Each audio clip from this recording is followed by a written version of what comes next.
Students, welcome to my YouTube channel Anshul maths study point. आज हम exercise 8.1 त्रिकोणमिति का question number 1 solve करेंगे। पहला क्वेश्चन है, त्रिभुज एबीसी में जिसका कोण बी समकोण है, A B equal to 24 centimeter है और B C equal to 7 centimeter है। निम्नलिखित के मान ज्ञात कीजिए। साइन ए है, कॉस ए है। सेकेंड वाला क्वेश्चन दिया, सेकेंड पार्ट इसका साइन सी कॉस सी की वैल्यू निकालनी है। देखिए, हमको त्रिभुज बनाना है, समकोण त्रिभुज, और जिसका कोण बी पर क्या लेना है, समकोण लेना है। तो देखिए, त्रिभुज हम बनाते हैं, समकोण त्रिभुज। तो ये हमने एक समकोण त्रिभुज बना दिया, समकोण त्रिभुज हो गया आपका। और समकोण त्रिभुज में कह रहा है बी पर हमको 90 डिग्री का एंगल लेना है।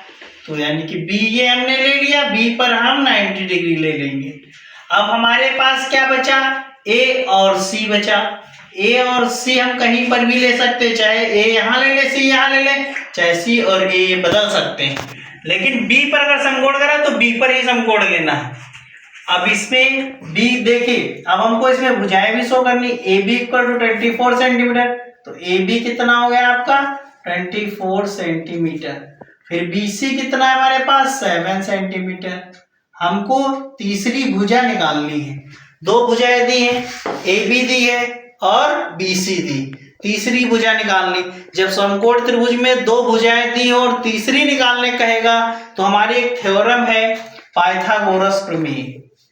तो हम लगा देंगे पाइथागोरस प्रमेय से। तो अब पाइथागोरस प्रमेय में क्या होता है समझ लीजिए। पाइथागोरस हम कब यूज करते हैं, जब किसी त्रिभुज की दो भुजाएं दी हो, समकोण त्रिभुज की दो भुजाएं दी हो और तीसरी भुजा निकालनी हो तो पाइथागोरस प्रमेय लगाते हैं। इसका रूल क्या कहता है, इसका फार्मूला होता है कर्ण का वर्ग बराबर लंब का वर्ग प्लस आधार का वर्ग। अब हम इसमें क्या करेंगे, हमको कर्ण देखना है, लंब देखना है और आधार देखना है। देखिए, तो कर्ण कितनी है, कर्ण तो हमने बताया है, पिछले वाले वीडियो में बताया है। 90 के सामने की भुजा क्या है, 90 डिग्री का एंगल है, इसके सामने की भुजा हमारी कर्ण हो गई।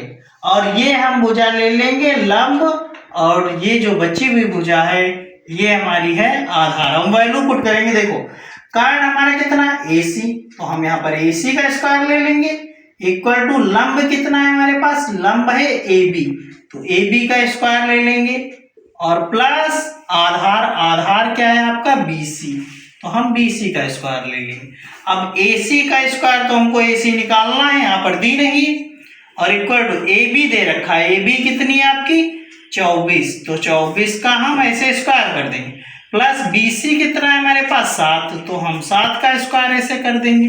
तो अब इसमें AC स्क्वायर हमने ऐसे लिख दिया, 24 का स्क्वायर हमको निकालना।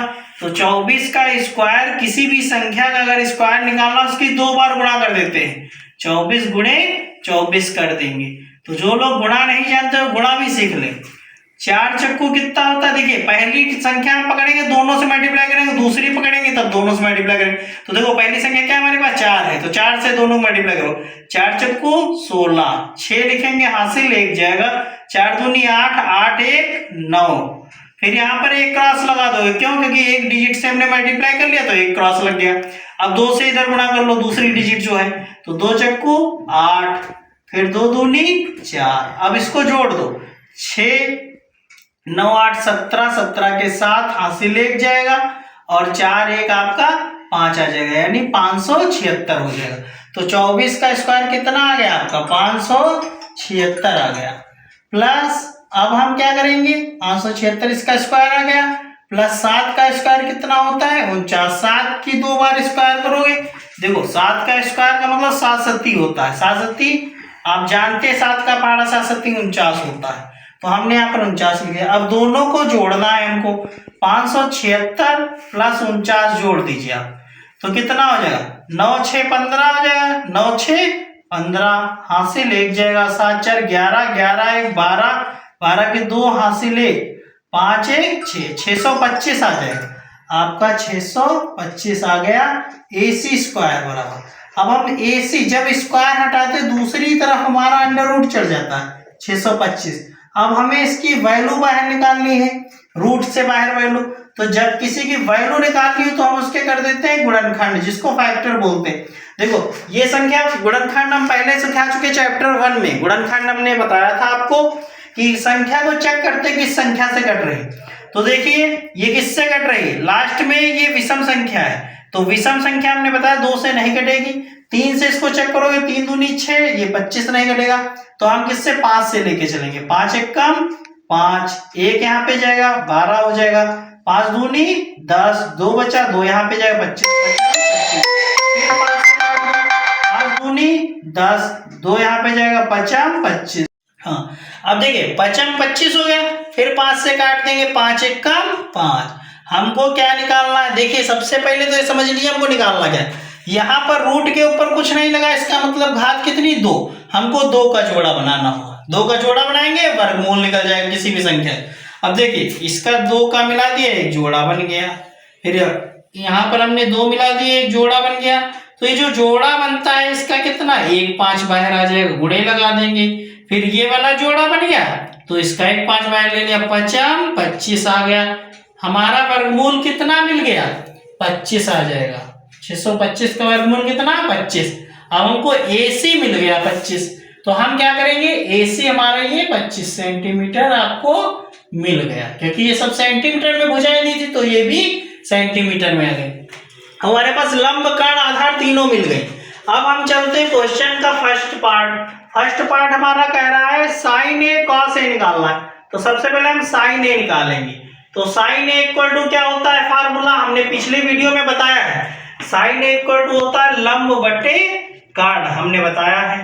तो देखिए लंब और कर्ण हमको ढूंढना पड़ेगा। पिछले वीडियो में हमने AC इक्वल टू 25 निकाल दिया था, 25 ये वर्गमूल निकाल दिया था।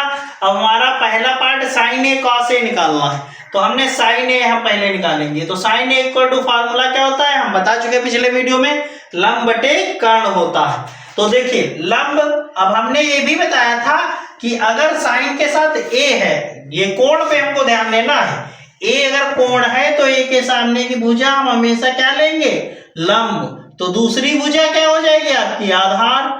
और कर्ण हमेशा नहीं बदलता है, कर्ण 90 के सामने भुजा रहती है। अब देखिए यहाँ पर लंब कितना है आपका, लंब है 7 और कर्ण कितना है आपका, कर्ण है 25। तो हमारा पहला आंसर कितना आ गया 7 बटे 25। फिर दूसरा निकालेंगे, दूसरे में कह रहा है हमको cos a निकालना है।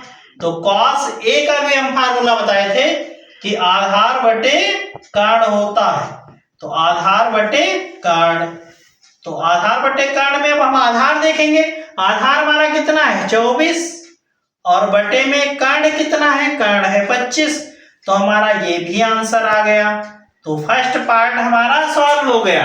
अब हम क्या करेंगे सेकेंड पार्ट पे चलेंगे। ये फर्स्ट के दोनों आंसर थे, अब हम सेकेंड पे चलते हैं। सेकेंड में कह रहा है साइन सी की वैल्यू निकालनी है।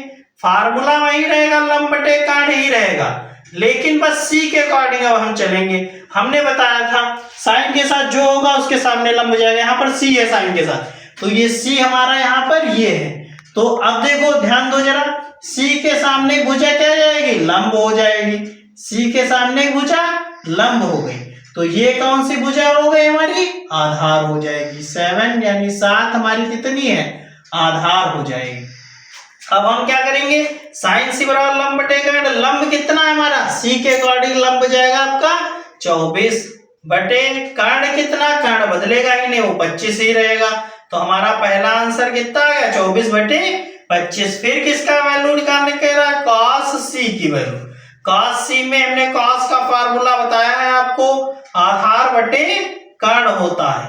अब देखेंगे c के अकॉर्डिंग लंब ये था, आधार ये था। आधार कितना है 7 और बटे में कर्ण कितना है हमारे पास, कर्ण है आपका 25।